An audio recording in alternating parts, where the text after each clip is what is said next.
Alors depuis ce communiqué de la Maison Blanche, les investisseurs s'inquiètent des futures décisions de la Fed, comme si ces dernières dépendaient plus seulement de la situation économique interne des États-Unis, mais bientôt davantage de la politique, voire même de la géopolitique. La Maison Blanche vient tout juste de proposer Kevin Warsh au vote du Sénat pour diriger la Réserve fédérale américaine, l'institution financière la plus puissante au monde.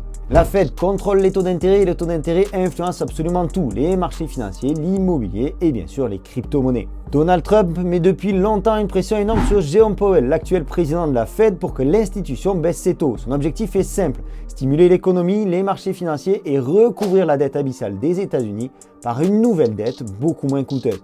Mais le cas de Kevin Warsh est particulièrement intéressant. Historiquement, il est plutôt considéré comme un partisan de taux élevés. Il s'est longtemps affirmé comme étant hawkish, c'est-à-dire adoptant une politique des taux restrictive pour mieux combattre l'inflation. Alors la vraie question aujourd'hui, elle est très simple. S'il devient président de la Fed, est-ce qu'il restera fidèle à ses positions passées ou est-ce qu'il cédera à la pression politique de Trump? Chose qui serait certainement très mal accueillie par les marchés financiers.